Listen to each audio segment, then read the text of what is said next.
안녕하세요. 윌리엄 레이입니다. 김정일과 자신의 신성을 부정하는 김정은. 오늘은 최근 김정은 사진에서 이상한 부분을 지적하는 것 대신에 최근에 이제 김정은이 북한에서의 선례를 깨면서 자기 아버지와 자기 권위를 깎아내리는 듯한 모습을 보이는 것에 대해서 말씀드리겠습니다.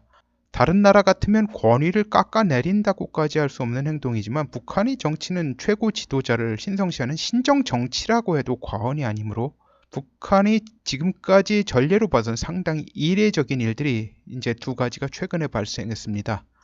하나는 이미 많은 분들이 알다시피 금강산에서 선임자 타령을 한 거예요. 이거는 이제 뭐 몇 분이 방송을 했죠. 이게 아직 뭔지 모르는 분들을 위해서 해당 보도문을 복사해서 올립니다. 자, 이거는 조선중앙통신 보도문입니다. 경애하는 최고領導者, 세계적인 명산인 금강산에서 건설장의 가설 건물을 방불케 하는 이런 집들을 몇 동 꾸려놓고 관광을 하게 한 것은 대단히 잘못되었다고. 그 전에 건설 관계자들이 관광 봉사 건물들을 보기에도 민망스럽게 건설하여 자연경관에 손해를 주었는데 손쉽게 관광지나 내어주고 앉아서 득을 보려고 했던 선임자들의 잘못된 정책으로 하여 금강산이 10여 년간 방치되어 흠이 남았다고, 땅이 아깝다고 국력이 여릴 적에 남에게 의존하려 했던 선임자들의 의존 정책이 매우 잘못되었다고 심각히 비판하시었다. 이 부분은 김정일의 오류를 지적하는 걸로 들릴 소지가 상당히 있습니다. 참 엄청난 거예요, 사실은. 근데 요거 하나만 있었다 라고 하면요, 김정은이 정신이 없어서 실수한 걸로 치부할 여지가 있다고 할 여지는 없지는 않습니다. 그러니까 그런 여지가 있습니다. 하여튼간 좀 약간 억지스럽습니다만 이런 여지가 있어요. 북한 입장에서는 상당히 이례적인 일인 건 분명하지만 말이죠. 그래도 하여튼간 수프림 리더, 최고 지도자이잖아요. 최고 존엄. 그렇지만 더 이상한 일이 이제 연달아 발생했어요. 하노이 회담 이후 회담이 성과가 없었던 것의 문책으로 미북 협상 라인에서 배제된 걸로 알려진 김영철이 다시 미북 협상 북측 책임자 역할을 하는 것으로 보인다는 점이, 그러니까 핵심으로 돌아오고 있어요. 하노이 회담 이후 심지어 혁명화 조치요. 혁명화 조치는 강제 노역 및 사상교육을 이야기하는 거예요. 이걸 당했다는 조선일보 보도까지 나왔으나 보도 사흘 만에 서열이 상당히 강등되어 말석에 앉은 모습으로 공식 석상에 나왔습니다. 자, 자리가 이렇게 멉니다. 그리고 박수 칠 때 혼자서 이렇게 얼굴을 갖다 감싸 안고 있죠. 좀 상당히 좀 감정적으로 뭔가 격앙된 모습이에요. 안도를 하는 건지. 그러나 10월 27일, 올해 10월 27일 이전까지는 대미 협상 라인에서 배제된 것으로 인식되어 왔어요. 일단 혁명화까지 당한지는 이제 불확실하지만, 근데 이런 얘기했어요. 조선일보 보도 때문에 혁명화에서 풀렸다는 이야기도 있어요. 조선일보 물먹이려고. 이제 문책성 인사를 당한 건 분명하고, 이것은 이제 태영호 전 공사 같은 사람도 지적을 했어요.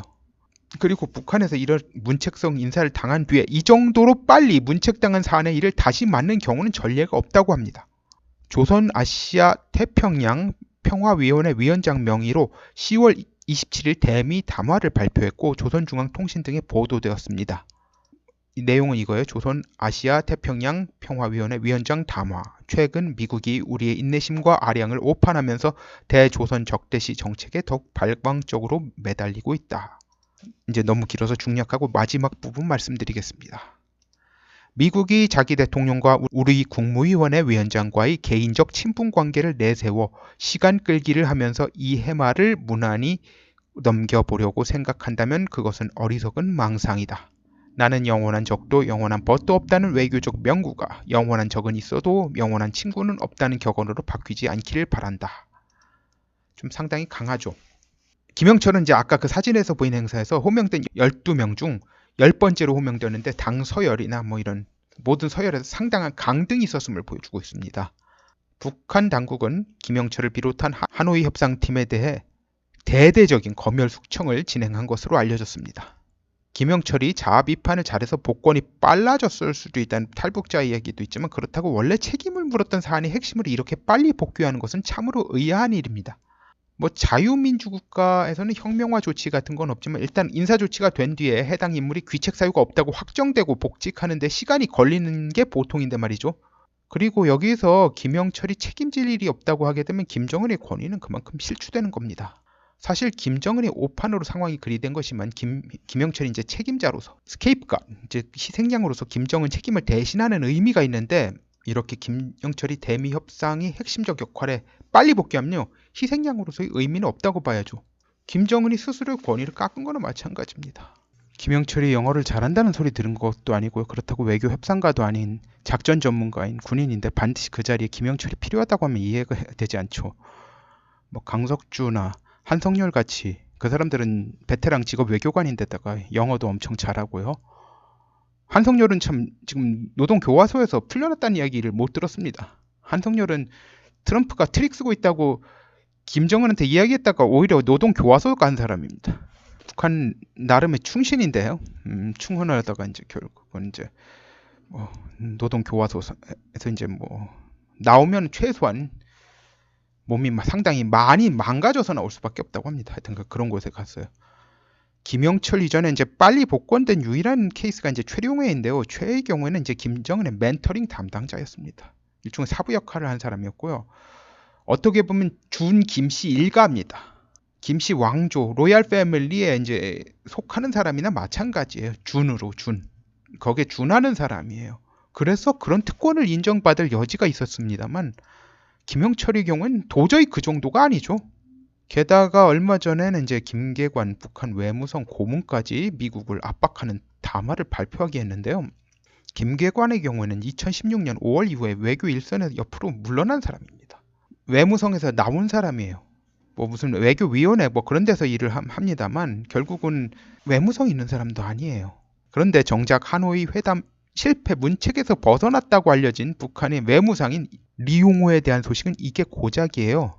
리용호 외무상이 체코 국경절을 즈음해 28일 토마슈 페트리체크 체코 외무장관에게 축전을 보냈다고 조선중앙통신이 보도했다. 이게 끝이에요.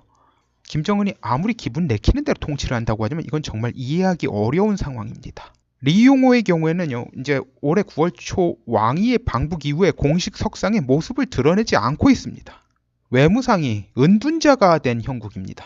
최선희도 공식 석상에서 이제 얼굴을 드러낸 건 없고 김정은하고 같이 금강산 관광 갔다고, 금강산 시찰 갔다고 나온 게 전부예요. 하노이 회담 후 외교 업무가 이제 리용호와 최선희 외무성 일부상을 중심으로 돌아가게 된 것 같이 보인다는 보도들이 무색하게 되는 상황입니다. 사실 뭐 이런 방향으로 가면 별일 없으면 그 기조가 당분간은 지속되는 게 보통입니다. 북한이 아무리 비정상 국가라고 해도 말이죠. 그런데 중간에 별 다른 일이 없었어요. 별 변수가 없었어요. 그런데 넉 달 만에 완전히 기조가 바뀐 듯한 모습을 보이고 있어요. 게다가 그냥 바뀐 게 아니라 문책을 당해서 소위 그 업무에서 배제된 사람이 도로 그 업무 핵심으로 돌아오는 듯한 모습을 보이면서 그런다는 게 상당히 의아합니다. 북한이 아무리 비정상 국가라도 납득 안 되는 상황이 전개되고 있는 거예요. 북한 같은 시스템이 보통 변칙적 정책 운영 이제 할 가능성이 높다고 해도 기존의 질서에서 어긋나는 방향으로 그리 나간다는 건 상당히 납득하기 어려워요.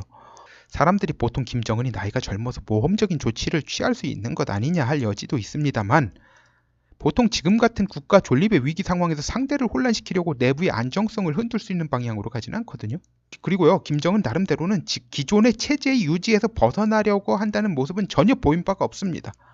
뭐 과격한 방도로 뭐 고사포로 사람을 쏘고 뭐 그런 식도요. 결국은 보면 안정성을 과도하게 추구해 온 거예요. 근데 지금 돌아가는 상황은 도대체 뭔지 모르겠어요. 이게 상대편 혼란시키려는 의도라고 보기엔 상당히 이상해요. 사실 이 정도로 미국이 혼란스러워하겠어요? 북한이 안정성이 더 흔들리죠. 너무 많은 도박을 하는 거잖아요. 말도 안 되는 도박. 상대편은 엄청난 돈을 가지고 있어요. 나는 얼마 없어. 쉽게 올인 겁니까? 아니잖아요. 걸어봤자 소용없어요. 그러니까 한마디로 뻥카를 쳐가지고 상대편을 갖다 혼란을 시키려고 한다. 아니 나는 지금 베팅할 게 10이고 저쪽은 1000만 있는데 내가 그래서 올인 걸면 저쪽이 혼란스러워 하겠어요? 나만 죽지? 오늘은 여기까지 하겠습니다. 감사합니다.